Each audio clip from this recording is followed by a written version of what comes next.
Whenever I go to wars, there's somebody either selling stuff to thin out their collection, or they're giving stuff away, or all sorts of crazy things, and just now I've decided that I should probably catalog this kind of thing to show you what I come back with, what I look for, and while I do have a massive collection, there are plenty of things that I don't have that I never really get a chance to talk about. Either it's a tag back thing, which I do get to talk about, or it's something just completely random that I'll never get a chance to talk about either way. So hey, I'm going to use this as an excuse with the spoils of war from the PANWAR Part 2 Into the Fire.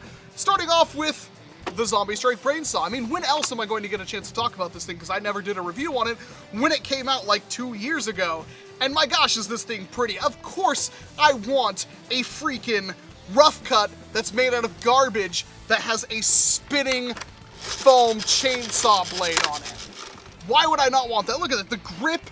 Oh, it's so nice. And the pump grip, less nice, but it's a screwdriver. It works flawlessly. It looks terrible on this side, but works fine over here. It's still got slam fire and everything on it. I've wanted one of these for a while, and now I finally have one, thanks to John. And he picked this up months ago at a thrift store. I remember the posting he did in our little Facebook group that is like, is this worth getting for $5? And I said, God, yes, please. Why do you even have to ask? And, well, he decided to give this thing to me, and I really, really appreciate it because I love the brain saw. I just wasn't going to pay full price for one. Speaking of things I don't normally want to pay full price for, now this is very similar to the whole, well, obviously the Fearless Fire. It's basically the same blaster in a completely different shell. This one being the Alien Menace Incisor, I believe is what it's called, right? Yeah, Incisor, so on the stock. I can't even remember because I never reviewed these blasters. Because while this one was really cool, it was like $50 at Toys R Us, and I was never going to spend that. But I traded this one, well, I traded for this one to Jake for one of my Fearless Fires. And, well, I needed to because A, Jake really wants a Fearless Fire and can't get one, and I really like this blaster, and it's basically the same thing, so I say, why not? And holy crap, there's a lot to like about the Incisor. Not only does it look freaking awesome, even if you're not really into the whole alien bone and skin and stuff like that these blasters have, the nice transparent purple plastic they used for these parts right here, and then the differences in textures between the bone and the skin and then these metal parts right here. And my gosh, this grip is so freaking comfortable. The foregrip, very, very comfortable. That also doubles as the jam clear door. And yes, it works just fine. And I'm very, very happy. Am I gonna do anything with this? I don't know, because I don't want to ruin it. But at the same time, it's just such a cool looking blaster. I never gave this really a shot. I never got my hands on one, and now I finally do. And I happen to really, really like the Incisor.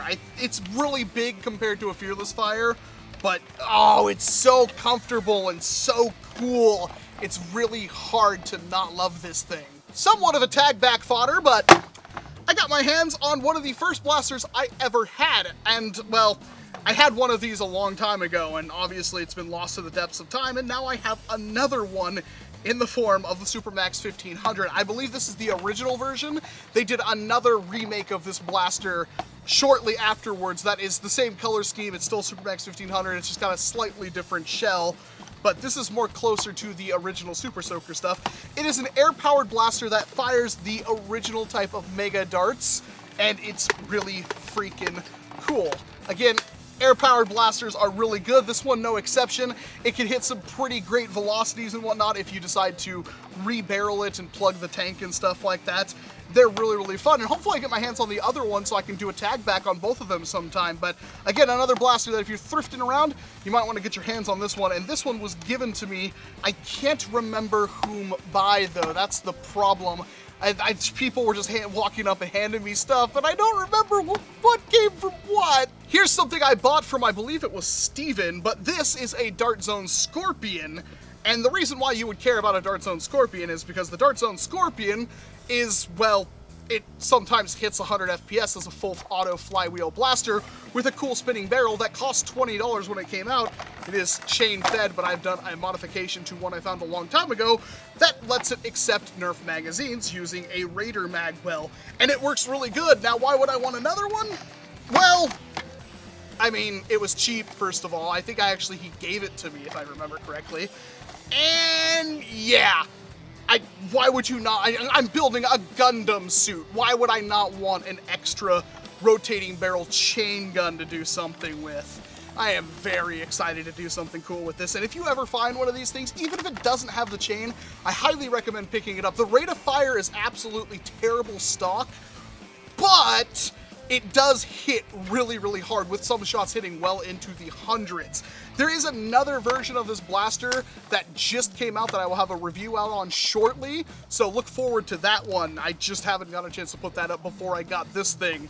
But yeah, there's something to love when it comes to this blaster, and it's been absolutely amazing. And I can't believe I have a second one now. Hopefully this one works. I have not tested it. If the rotating barrel works, I have a build for it. Now, strifes are nothing special. I'm sure many of you have one, or if you don't, you're looking for one, because while they were really common and they're kind of a mainstay in pretty much every faculty of the whole NERF WAR ecosystem, they're kind of hard to come by unless you go to like Toys R Us and you pick one up for pennies, because now these things are stupidly expensive compared to how they used to be. They're still $25 at your local Toys R Us, but you used to be able to get them from $10 from Walmart and Amazon and stuff like that, and my, how the times have changed, for good reason. I mean, this thing is just awesome. It's a semi-automatic pistol that accepts every attachment known to man, and it can be very, very powerful, and everybody loves them. The reason why I bought this one is because I actually don't have very many strifes. I have one complete blue one, I have one shell of a blue one, I have one more orange one besides this one, which I was working on, and stuff went wrong, and you'll probably see it in a video soon. And now I have another one. I have something I can do, either keep this stock and just keep it with the blue one I have, or do something else with it. But the reason I have this is because I have some very different attachments here. So let's talk about the actual drum magazine for a second. This, I bought both this and this even, I bought from Lance, the creator of the LMG Vulcan thing, which I call the Deplorable. This is an 18-round drum. I think this came with the original Alpha Trooper. I don't exactly remember. I do know they sold these separately. I have never gotten my hands on one. And drum magazines are typically pretty terrible. I mean, why would you carry an 18-round drum when you can just carry an 18-round stick mag? But for all intents and purposes, this thing is tiny compared. I mean, it's not thinner, that's for sure, but in terms of having it as a secondary, like if you wanted to have a strife on your hip or something like that, that is tiny to be carrying 18 shots. Seriously, that works out really, really well as opposed to having this huge, bulky, long. This is one of the reasons why I hate 18-rounders, because they're as long as the blaster is itself. And yet, here we are with an 18-round drum magazine, which he had recently cleaned. Everything works. I am very excited to finally have one of these things. I don't know why I never got my hands on one previous to this. And yet, oh, there are batteries in the Strife. I had no idea. Sweet, but yeah, this is an 18-round drum magazine, and typically it's not useful for anything other than the fact that it's smaller. So if you were starting a match, you could have this in your blaster already. You could have this on your leg or something like that. Would work out really well for you. That's pretty much the only reason why you would use this, because you can carry more of these on you. Although these are smarter or smaller or shorter, these are much thinner. And on top of that, I got I believe this is the Lightning Storm stock. This is an oddity to me. This is the stock that Worker copied to make their Worker stock, which everybody loves. It looks like kind of like an MP5 stock. It's very, very comfortable. It's like the perfect Nerf stock. It doesn't do anything special, but it's very comfortable, so people do like them. This one, normally these stocks have a lightning bolt in the middle of them, and most people will trim them out, and that will be that. This one doesn't, and I'm sure that's probably really obvious to people, like, oh yeah, no, mine doesn't have that anyway. I've never seen one that didn't, unless somebody had removed it. I have one somewhere else, I can't find it, it's probably on a blaster in a box somewhere, but I have one that still has the lightning bolt in the middle, and while cool, it kind of ruins the aesthetic of all your other stuff. There's still the lightning bolt camouflage on this, but that could all be sanded away. This looks really, really cool. It came with a super soaker, that's why it's white. But they're really nice, and lots of people like them, and I bought it for like $1. That's some pretty cool stuff that I just got that I've never had before. Last but not least, Russell gave me this beautiful Rebell Guardian Crossbow. These things are awesome pistols. It's a pump action with slam fire, with better internals than what's inside of the strong arm.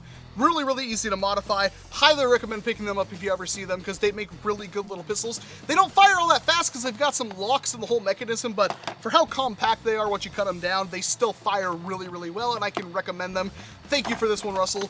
And this guy was one somebody just, they wanted to get rid of it. They wanted to just give it away, and nobody wanted it. They were going to throw it away, and I said, hey, I'll do something with it. I don't know what, but it's a hyper fire, one of the old dart tag ones. It's been modified. The air restrictors and stuff have been removed out of it, but it's in pretty rough shape. There's a lot of plastic that's messed up on this thing, but I didn't want to see it get thrown away. That's not fair to this thing, so I decided to take it. I'll throw it in a box, and maybe I'll be able to find somebody at a war who would give this thing a better home than, well, I have, because it will just sit in a box here. I have no use for it, but some people really like these things. I know that tag back was very much requested. That's my spoils from my local war. If you've picked up anything cool recently from a war or a thrift store or something like that, comment down in the comment section below, because that kind of stuff is always fun to see what people are coming back with and what you look for and stuff like that when you're out and about. It's a hyper fire, but whatever. Thank you very much to everybody who sold and gave me these things for, again, really reasonable prices, and I do appreciate it because you've helped me out a lot, and I look forward to seeing you guys at other wars in the future. And of course, this has been Walcom S7's Hands. Thank you so much for watching this video, and of course, I hope to see you in an entirely different one.